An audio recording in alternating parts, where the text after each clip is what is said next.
following program is a peer-to-peer advice show and does not diagnose mental health conditions. If you're seeking social services, please call or text 211 or go to 211.ca.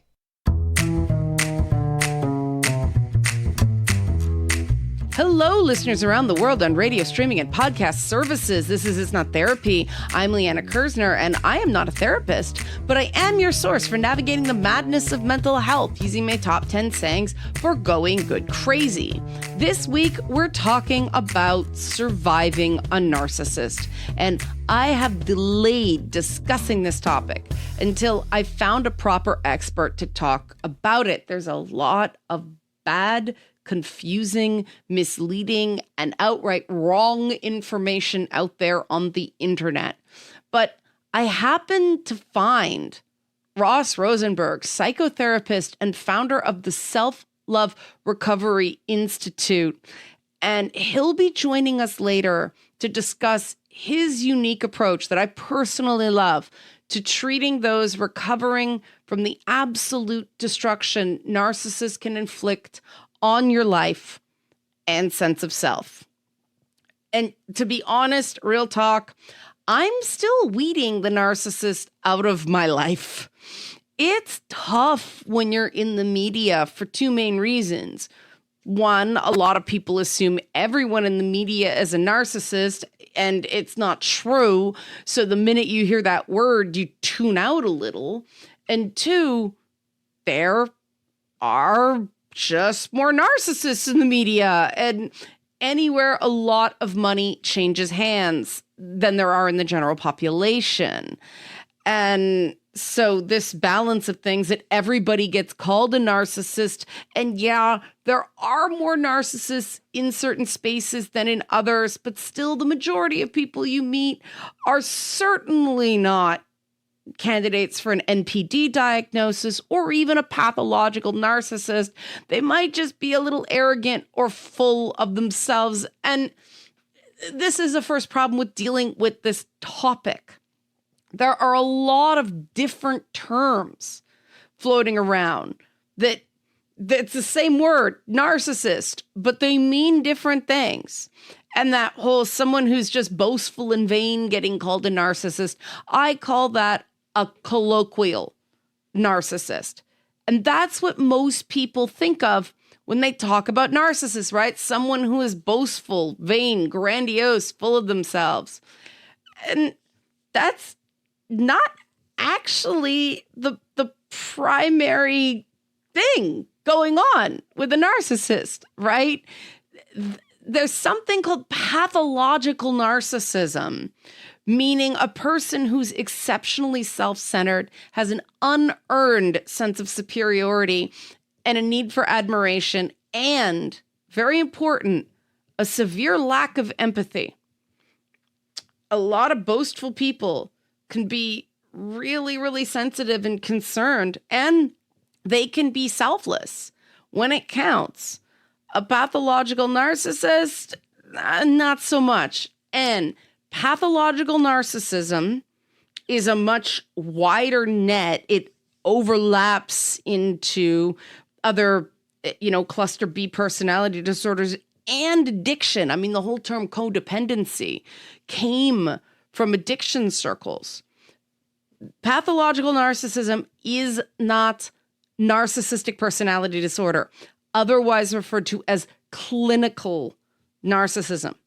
To diagnose narcissistic personality disorder, a clinician needs to see signs of 5 or more of the following criteria. And the criteria itself has been criticized by some experts, the way it's presented in the Diagnostic and Statistical Manual version 5, by emphasizing the first criteria, a grandiose sense of self-importance. That is only one of the criteria that you need 5 or more of, grandiose sense of self-importance. The others are preoccupation with fantasies of unlimited success, power, brilliance, beauty, or ideal love, beliefs of being special and unique, a need for excessive admiration, a sense of entitlement, taking advantage of others for personal gain, a lack of empathy, and arrogant and haughty behaviors or attitudes. Now, if you saw a couple of those, like 2 or 3, oh my God, that's me, right? I need a lot of admiration. I can be entitled sometimes. I think I'm special. This does not mean you are a clinical narcissist. You need 5 or more, and there's more to it than this. Please do not self-diagnose. Every time I do a show like this, I have somebody who worries that, I might be a narcissist because I could be arrogant sometimes. I could miss things. I can lack empathy sometimes. No. There needs to be 5 or more. And you'll notice that the colloquial narcissist, someone who's just vain or boastful, that type of person would only meet 3 of these criteria, right? Grandiosity, beliefs of being special and unique, and arrogant or haughty behavior or attitudes. That's not enough to qualify for a diagnosis of narcissistic personality disorder.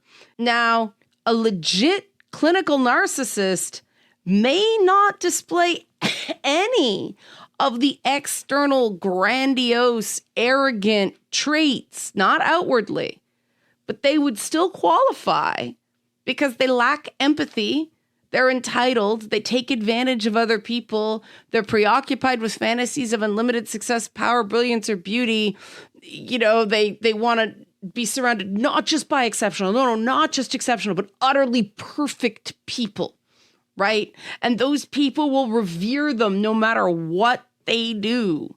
These covert narcissists may not voice these impossible fantasies. They may not brag because they know it's socially unacceptable.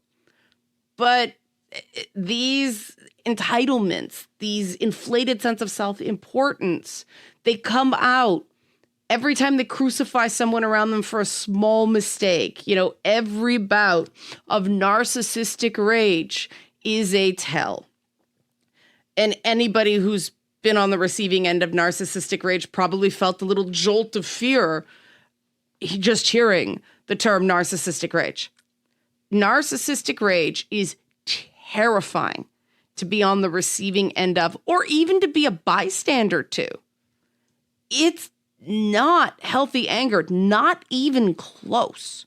It's not even the fight response of someone with PTSD. And yes, that fight response can be quite scary to witness, but anybody who's seen both, they are not the same. Narcissistic rage is in its own category.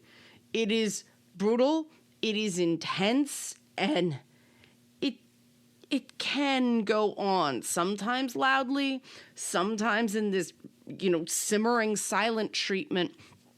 The narcissist can't process criticism or the realization that they've made a mistake or failed at something because they have deep internalized shame. We'll talk about that more in the interview. Underneath the self-aggrandizement, they have critically low self-worth. In fact, they may boast, I've seen this personally, they brag that they reject the entire premise of guilt and shame. They see self-worth as, no, all of this is beneath them, a marker of a small mind. I couldn't believe it until, I saw it. It's that old joke based in truth. How do you know someone's a narcissist? They'll tell you. Just listen. Top 10 phrase. Listen twice before you talk once. Now, what to do about narcissists is a hotly debated topic in the fields of psychology and psychiatry. Many therapists refuse to treat somebody with a narcissistic personality disorder diagnosis. Other therapists won't treat anyone with a cluster B personality disorder. We're talking borderline personality disorder, antisocial personality disorder, histrionic personality disorder, that stuff, because of the overlap with narcissistic personality disorder. And the why, in this case, is in part because some doctors don't believe in diagnosing narcissistic personality disorder because of its notorious resistance to treatment. So clinical narcissists get lumped in with, the majority of borderline personality disorder patients who aren't narcissists. Because the hope is, well, narcissist not treatable, BPD is. So let's throw them into dialectical behavior therapy. Hopefully that'll at least help some. Now, this system does fail the therapist who I've seen it. And anecdotally, this seems to happen to therapists who are Black women more often. They're smeared online because they refuse to treat someone. And that triggered a sense of rejection. And then the narcissistic rage came out. I already said it fails people with borderline personality disorder who aren't narcissists. They're subjected to that reflected stigma, right? Too many bad experiences with someone diagnosed with BPD, but there's narcissistic traits. And then once they're in, getting them out is just, there's too many fireworks, right? Nobody needs the report against their license. Even the rate at which they co-occur isn't settled. There's estimates ranging from 25% of people with BPD, 1 in 4 people with BPD also has NPD. It goes up to 40% co-occurrence, right? And then there's and this is kind of the one that makes sense to me, we don't really know how common it is because NPD is known to be underdiagnosed in women. The system isn't helping the narcissist either. No matter how much money the narcissist makes, how many people they chew up and spit out, it doesn't fill the hole inside them. Happy people don't get that angry. They're certainly not that vengeful and spiteful. And more frightening is the data that a certain type of narcissist is drawn to activism for the easy, intense, and frequent attention and admiration that comes with doing good things and being good people, right? It's pretty common knowledge right now that there are some extremely bad people in good workspaces. This type of narcissist utterly thrives on the modern online social justice blood sports on social media, where they hold themselves up as paragons of ethics, making savage snap decisions of others while ignoring their own flaws. Their charity is performative. The victims of a communal narcissist find it extremely hard to find anyone who will believe their experiences. And even those who do believe them may be afraid to do anything because they don't want to be next, right, on that narcissist enemies list. Entire communities can get destroyed by this sort of narcissist. And countless individuals are left with deep wounds from their exposure to narcissists, especially, narcissistic partners, narcissistic parents. But you're not destined to feel this way forever. After the break, I'm going to introduce you to Ross Rosenberg, psychotherapist, author, expert witness on the subject of narcissism and codependency, or as he calls it, self-love deficit disorder. I want to clear up the misconceptions on this because they're everywhere online. Questions, comments, any feedback, concerns, how to get in touch with a guest, Liana at nottherapyshow.com. If you want to be a guest on It's Not Therapy, Liana at nottherapyshow.com, at Not Therapy Show on social media. Why you keep getting preyed on by narcissists and what to do about it when we come back on It's Not Therapy. The following program is a peer-to-peer advice show and does not diagnose mental health conditions. If you're seeking social services, please call or text 211 or go to 211.ca.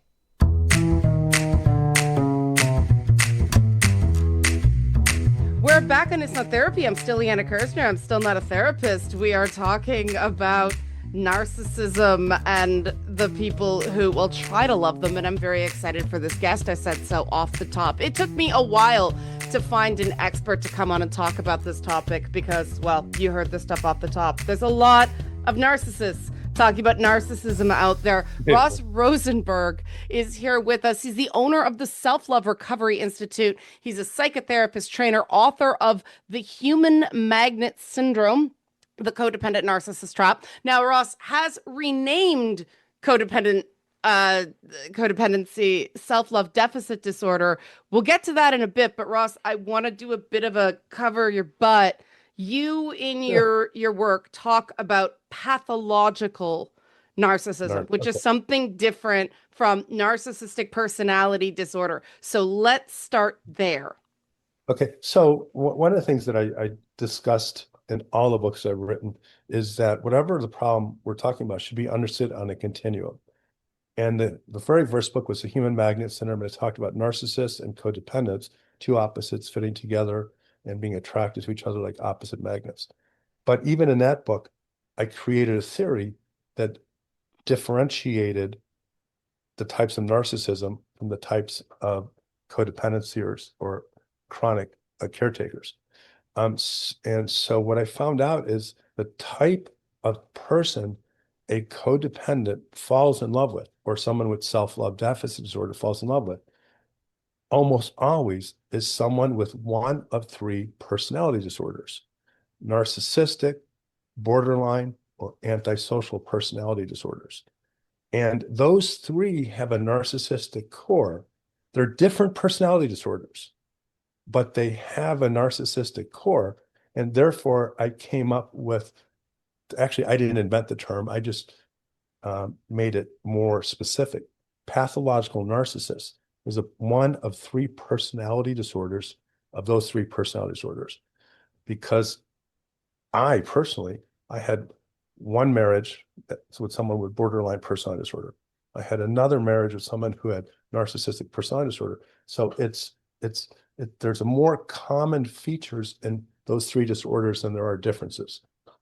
Yeah, I mean they're all cluster B, and you know the reason I chose you is you've personally dealt with female narcissists, and Oh, that's absolutely. You bet. it's underdiagnosed. So when we get into, you know, how common is this? Well, we really don't know, especially in women, because women are, correct me if I'm wrong, more likely to manifest as vulnerable, covert narcissists, and that can look very much like CPTSD. It can look like bipolar. It can look like BPD. So, what in your personal journey, and you've got a lot of wonderful insights on your website, Right. humanmagnetsyndrome.com, but you've also got a Medium that I found that an article really spoke to me about that one. We'll get to that in a bit.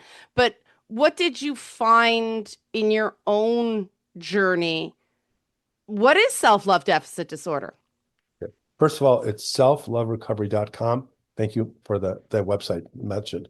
What I found in my personal journey is that I was going to suffer the same problem over and over again until I found out what was wrong with me.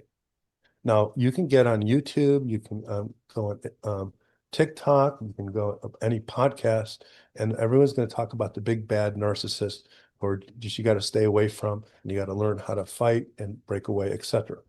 But the truth is, codependents, people with SLDD, self-love deficit disorder, they chronically, historically fall in love with pathological narcissists. And in the beginning, you're making choices, and you're choosing not only who's attractive to you, but who you want to be in a committed relationship.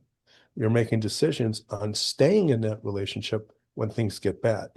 And even during the worst of relationship turmoil, gaslighting, abuse, neglect, there still is this matter of you are keeping yourself in the same place, and even with alternatives and possibilities to escape, you stay.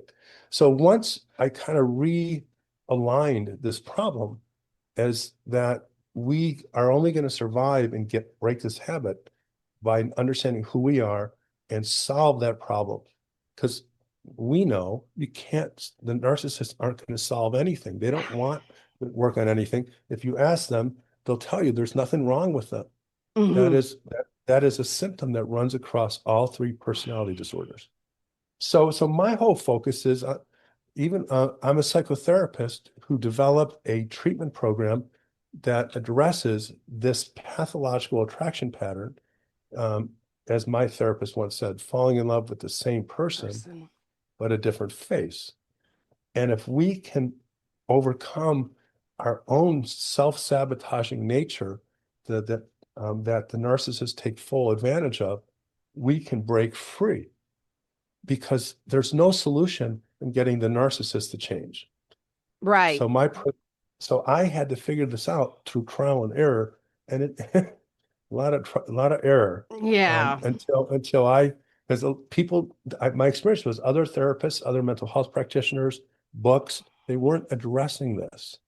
They Didn't weren't. really Yeah. know what they didn't know what codependency is, which is why I wrote my recent book, The Codependency Revolution, is to finally once and for all to tell people this is what codependency is. This is what self-love deficit disorder is. And you can change something if you know what it is. What I really like about your approach is that you do separate what's going to help, from your own personal experience as well as your clinical practice and education and certification. What's going to help, what's going to change things versus things being your fault, right? And Right. they're not the same thing. Talk about this on the show all the time. Don't let problems that aren't your fault lead to mistakes that are. Now, part of what makes narcissism so difficult to spot is social influences, right? You look all over the place. Social media is a series of temples to narcissistic behavior, right? Oh, you bet. Yeah. It's amazing. And one of the things is that intense attention, other places call it love bombing in the early Yeah. stages of a relationship. And that's part of the trap, right? Mhm. Right. Yes. So, Well, it's part of the trap. The biggest part of the trap is the forces that are unconscious that are going on within us that right, make the love bombing effective. Because if you do right, love bombing exactly. on someone who's healthy, that those bombs never hit. That's, yeah. It's Or they blow up and the person runs away from the narcissist. well, yeah, it's Yeah. like this is pushing too close, too fast. This is not showering me with affection. This is boundary violations. Now, It's yeah, absolutely. for someone with a lack of self-love, and I'm speaking of my past self here, this Mhm. it does feel addictive, right? Here all of a sudden somebody's telling you you're good, and the first 10 times you don't realize it's conditional, right? So Right. what's the But difference between, go ahead, yeah. I was going to say, one of the things that I've done is I've taken my multiple theoretical uh, vantage points and use all of them to create a theory. And so to understand self-love deficit disorder, codependency, there are so many you can look. I look at it from a family systems, a Hmm. psychodynamic, all these different theories. But one of the ways I also look at it is um, the addiction model. Yeah, And every codependent, every SLD, which is short for self-love deficit disorder, they will say the same thing, that bet before they met the narcissist, they were deeply, intensely lonely. And I call it pathological loneliness. It's a bone-aching feeling of existential pain. And it goes away when you're in a relationship. And one of the many reasons codependents will stay in a relationship is their fear of that loneliness. So it's like an addiction. You want to stop it. You're afraid. And the pathological loneliness becomes analogously the withdrawal symptom. right. And so to understand why people have such a hard time breaking free from narcissists, there's of course, it's what the narcissist does or doesn't do to trap them. But it's also this addiction and this fear of that loneliness that pulls us back into their direction. Yeah. And you talk about the role of shame in that Absolutely. pathological loneliness, and th- that's very real. And we live in a shame society, right? There's a Absolutely. lot of things that are encouraging us to feel not just guilt for doing something wrong or making a mistake every so often, but this deep, bone numbing shame that something is wrong with us. We are broken. We are rotten. It's innate. Well, it's called core shame. And what I did was I Mhm. created a very simplistic illustration to explain self-love deficit disorder. At the foundation is the attachment trauma that happened to us as kids because we were raised by a narcissist. From there is core shame, is the fundamental belief that you're unlovable, that you're bad, you're not good enough. From the core shame is pathological loneliness, which we talked about, is bone aching existential dread that won't go away until you're in a relationship. Above that is the addiction. And at the very top of the pyramid is what everyone knows is codependency, is what they do, what they don't do. And people, unfortunately, are confusing codependency with its symptoms versus cause. So shame, it keeps the codependent in a relationship, because if they feel so bad about themselves and the narcissist is good at fanning the flames, throwing kerosene on it, then it becomes an impossible task to exit the relationship. Yeah, if you have healthy self-worth and the narcissist starts that it's not me, it's you, and you're this, and you're this, and you're this, and the tiniest little slight that triggers that narcissistic rage results in this bombardment of you made me. Only people with a lack of self-worth are gonna hang around for that. Other people are like, this is not okay, I'm out. Is that basically it in a nutshell? Yeah. Yeah, and it happens at an unconscious level, and it all goes back to our attachment experience. If you are lucky enough to be raised by normal parents with normal problems and normal limitations, you would have come out of your childhood with this feeling of self-love, this self-respect, and that plays out. That I call it a relationship template. I am good for who I am, and so then once you start dating, it interacts with that part of you. And so someone who's healthy does not, it's the human magnet syndrome, will not feel attracted to someone who is narcissistic. There will be a repulsion, like two same magnetically oriented magnets coming together. So yes, it's the way to solve this codependency and this chronic pattern being with narcissists is you got to find a way into yourself and find out what happened and solve it. And that's what I do. That's part of my treatment program.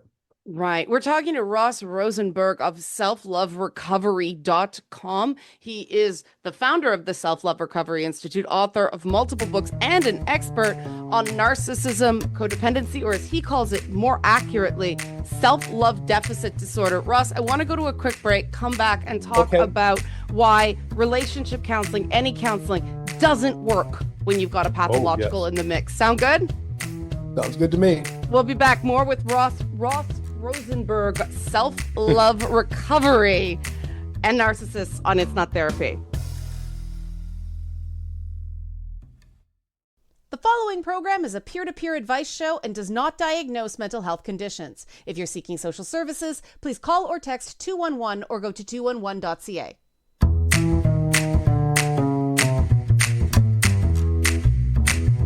We're back in It's Not Therapy. I'm still Liana Kersner. I'm still not a therapist. We are talking about narcissism, pathological narcissism, and what most of the world calls codependency, what my guest, Ross Rosenberg, calls self-love deficit disorder. And Ross, I love this. I've had an issue with the term codependency for a really long time.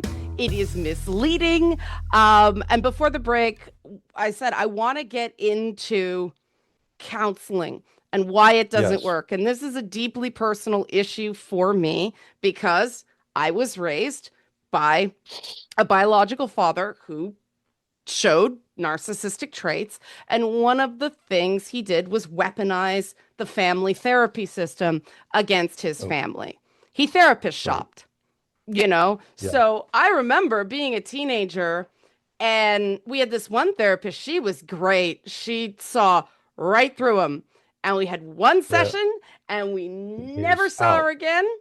The next one was an enabler that was just, yes, validate all sides. And it wasn't until, well, a few years ago that I recognized what was wrong with that instead of just that it was wrong. So why doesn't either relationship therapy or a lot of individual therapy work on people with that pathologically narcissistic trait? I was going to say, read my lips, but you're a radio show, so listen to my lips. Okay. No to couples or marriage therapy if your partner is a pathological narcissist. No, it doesn't work. It's dangerous. It will be dangerous for you, even if you get a competent therapist. If you did get a competent therapist, the therapy would last no more than 1 or 2 sessions, because she or he, by setting boundaries to the narcissist, will create a narcissistic injury. And the narcissist will come up with a reason to stop going. But what concerns me most are the therapists that don't know what's going on. They fall for the charisma or the narrative the narcissist has brought forth. The SLD has been over years silenced and doesn't know how to talk for themselves. And next thing you know, the therapy is working in favor of the narcissist. Yeah. And I say the same thing for mediation in divorces. There's too much to happen that can go wrong that can create severe consequences that can help. Yeah, and I mean, we know that the family court system is another vector of abuse that the type of people we're talking about use. They call it iatrogenic trauma. When the treatment you receive, whether it's medical or psychological, actually causes the trauma. And if you go into these marriage therapy sessions and you experience that as part of a problem, well, you close down in a way that you might not ever open up again. It's the same thing for people that had a really bad experience with an individual therapist. Then they will look at the therapy option as dangerous, and that type of trauma can emotionally and psychologically disfigure someone. Yeah, and the term disfigure is really apt because it does change you. It does mold you. I mean, the number of you'll see the person who's the self-love deficit disorder one, they're sullen, they're quiet, they're reactive in therapy. Whereas, somebody who does do that, textbook grandiose charm, they want it to work. They're fighting so hard. They don't want things to be this way. Why do so many, everyone, fall for that? Okay, so we have to understand that what career we choose is connected to our personality type. And so there are generalizations you can make, and they're just generalizations, that people who are more on the self-centered, not necessarily narcissistic, but self-focused, will go into fields like medicine, will go into fields like law. And people who are more caring and extreme codependent will go into fields like mental health, nursing, the helping professions. So in my understanding, and I've been in the field over 40 years, is that most therapists start off as SLDs or codependents. And the good ones recognize that and they work on it, and that makes you a good therapist. So not all therapists have insight into their own mental health history, their own mental health challenges. And it's like going to a therapist who is an alcoholic. He's not this alcoholic therapist, which you don't know, Right. but he or she is not going to recognize alcoholism in other people. And so if you go to a therapist who happens to be on the codependent side, they're going to fall prey to a narcissist in marriage therapy. They're going to, it's just mental health affects our ability to do our job well. And so, and that is why we have to be very careful and selective when we seek therapy, because there are many more healthy therapists out there than dysfunctional ones, but it only takes one dysfunctional one to ruin your life. And a lot of the time, insurance providers and whatnot push you towards a person you might not necessarily be a good match with. And and then what? You have to fight the system to get a better fit. Well, yeah, the truth of the matter is, and it's a sad truth for many, that the real good therapists eventually don't accept insurance, because the only way you get a raise in our field is by either raising your rate, which you cannot if you're contracted with an insurance company, or be on an insurance panel. And so there are some really good therapists out there that accept insurance, but you have to do your homework and you have to look at it the same as you would look at buying a house. you might fall in love with the first one, but you got to keep looking and Right. you have to understand it before you make a decision, because there is nothing wrong with shopping for a good therapist. Mhm. Unfortunately, SLDs or codependents look at that in a very shame-based way, that Yes. they don't want to hurt the feelings of a therapist and and say no, or decide to not go back. Yeah, it's funny how many people, especially when you go into it with shame, are either afraid they're going to be criticized by therapy or they're looking for the therapist to be their friend. Both of those are the wrong Right. approach, correct? Right. Well, first of all, part of good therapy is to be empathetic, sympathetic, and nice, and to care. That's not the same as Yeah. being a friend. One of the things that I do before I accept a person in my program is I ask them a lot of questions, and one is their history with psychotherapists. And if someone says I've been seeing the same therapist for 5 years, 10 years, I will ask, and so what has been your focus? There's never Right. a focus. They're just another person. It's a symbiotic relationship that is mirroring a parent-child relationship.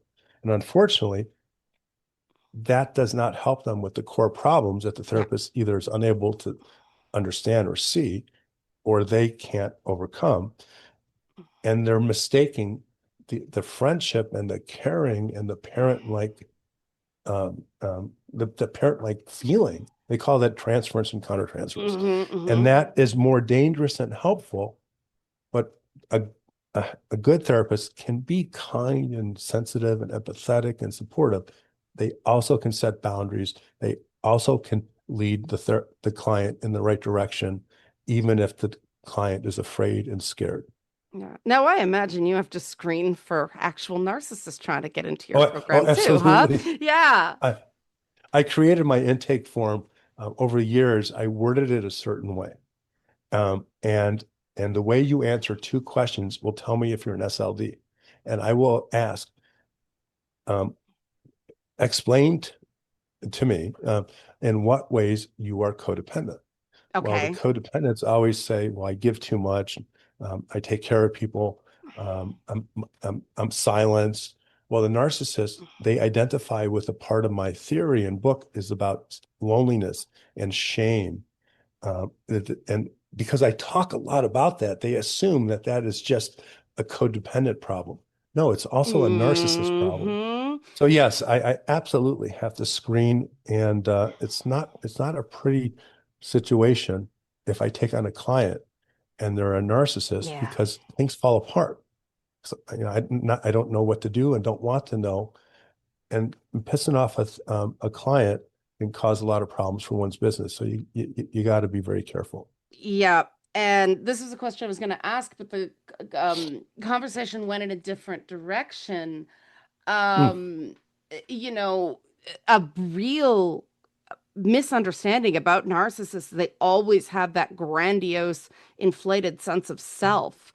right. Yeah. I see that even in psychiatric literature, and that is not true.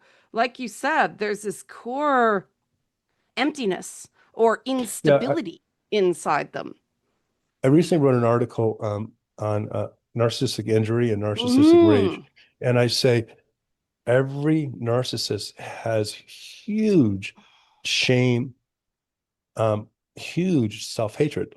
The difference between the shame of a codependent and a narcissist is, to the narcissist, it's taken offline.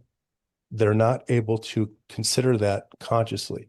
They can't think about it. They can't reflect on it. It's put away because it's too big. Their brain says, I will break if we talk about it. But that you will see that shame come out when you try to break up with them, or you do up with them, and they start to cry and they beg and they start to tell you everything you always wanted them to tell you. Or you can see that shame as a mirror of their entitlement, their grandiosity.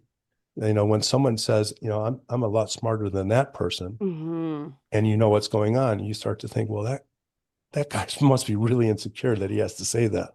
But yeah, so shame is a huge part of the disorder. It's just impossible to get the narcissist to understand that and to overcome or solve that. Yeah. And they also pick up therapeutic terms like static cling and weaponize them. It's very Absolutely. interesting. Oh, yeah. They will pick everything that a therapist has ever said to them, turn it around, fling it at everybody else around them. It's like it's strange. A lot of these people are extremely intelligent. They're just not as Mhm. smart as they think they are. Well, and so the intelligence is an independent variable. Hmm. So if the more intelligent a narcissist is, the more dangerous they are, the Hmm. more sociopathic they are. For example, I consider covert narcissism as narcissistic personality disorder with sociopathic features or traits. And the smarter you are, and so that makes a narcissist who is conscious of what they're doing. Someone who has narcissistic personality disorder or borderline personality disorder, they are not conscious of what's happening. They are reactive. They Yes. are fragile. So the more intelligent and the more conscious, or I would say sociopathic, the narcissist is, the more dangerous, because then they can start to plan out how they dismantle an institution, a person, someone's self-esteem. And they are the ones to be really afraid of. That's what we colloquially refer to as a malignant narcissist, correct? Actually, malignant narcissism is a term created by Agno, uh, Kernberg, whatever Hmm. his first name is, and describes a narcissistic personality disorder that is paranoid, that is antisocial, Hmm. and that is reactive, and um, they and very punishing. So these are people that want to rise to a position of power, Power. to be beloved, to lead people out of something. But at the end of the day, their malignant narcissism will do anything to keep them from being outed, being recognized. So malignant Hmm. narcissists are people who have pathological narcissism, who are able to hurt people and retain their power um, in order to keep what they want most out of life.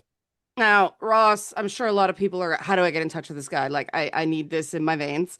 Excuse the addiction metaphor, but I mean, the Oh, self-love deficit disorder, like we said, is kind of like an addiction. So you offer yes, one-on-one counseling, you have workbooks, you have really cool online like courses as yes, well, correct? So absolutely, what do you absolutely. offer? What are the different types of services that people can get? And your online courses are affordable by the Yeah. scale of the stuff, the quality you offer. So how do people find these resources? How do they get this? Because you're not on Amazon, are you? Oh, you bet I am. My books are on Amazon. Oh, In really? I fact, could just find when uh, I tried to buy it, I yeah, could just find the resales. Human Okay. Magnet Syndrome has sold Okay. 205,000 copies and was published in 12 languages. No, I Okay. am on Amazon. All my books are on Amazon. But a way to contact me and to buy my book, I make $1 more if you buy my book on my There website, you go. but that doesn't Okay. matter. But Hmm. a way to contact me and learn about what I do is just go to selfloverecovery.com. I provide individual therapy for all types of reasons. And I also provide what I call my self-love recovery treatment for what we talked about, someone who's a codependent or an SLD. I also provide expert witness and expert consultation sessions. And I'm an educator and a speaker. Everything you can find about me will be at selfloverecovery.com. Or shoot me an email at help@selfloverecovery.com. All right. And mental health professionals, you can get a discount on Ross's site if you email him. So Absolutely. selfloverecovery.com. Ross, thanks so much for joining us to separate kind of fact from fiction and Oh, unify. The number one compliment I've seen about your work online is that you take stuff from a bunch of different sources and you bring it into a cohesive plan and narrative. And that is much harder than you make it seem. well, you know what? It's easy for me because it's so funny, I'm colorblind, but I have always seen the gray areas better than the black and white areas. And I'm so delighted and so happy, blessed, fortunate to have my life's work help so many people. And that's the best feeling in the world. When we come back, final thoughts this week. We're going to have to revisit this topic. Liana at nottherapyshow.com. If you're like, what's Ross's information? Shoot me an email. Not Therapy Show on social media. Final thoughts when we come back. The following program is a peer-to-peer advice show and does not diagnose mental health conditions. If you're seeking social services, please call or text 211 or go to 211.ca. We're back on It's Not Therapy. I'm still Liana Kersner. I'm still not a therapist. We have about 3 minutes left to continue talking. And like I said, I just feel like we've scratched the surface of this topic. And this is one of those ones, if you're seeing a lot of yourself in what Ross brought up before we went to break, this is probably one where therapy is very worthwhile. Now, why do I say this as opposed to some of the other stuff?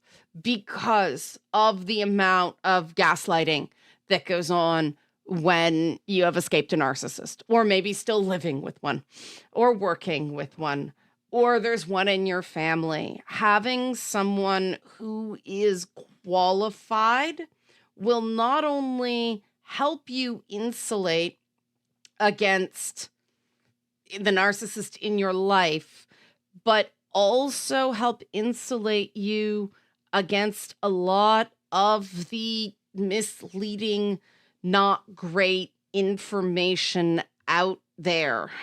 Internet advice cuts both ways. That's why I'm so ambivalent about being in the media space on mental health, but also why I do it.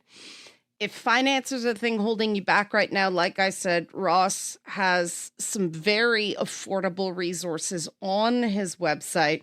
Costs less than a single therapy session, selfloverecovery.com. It's a place to start. Please just view them in a place where you are safe. Safety first, safety first.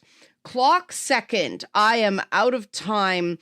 Questions, comments, concerns, any feedback? Do you have questions that we could ask Ross when he comes back? Hopefully he'll be willing to come back. He seemed amenable. Liana at nottherapyshow.com, at nottherapyshow on social media. Again, watch the content on narcissism that you watch on social media. Use your judgment. I'm going to do maybe a bit of this on social media. Oh, help me. It's like social mediaception, right? Anyway, I'm out of time. I wish I had more. You're crazy is only a problem if it's hurting you. And if someone else is hurting you, listen to that voice. See you next time.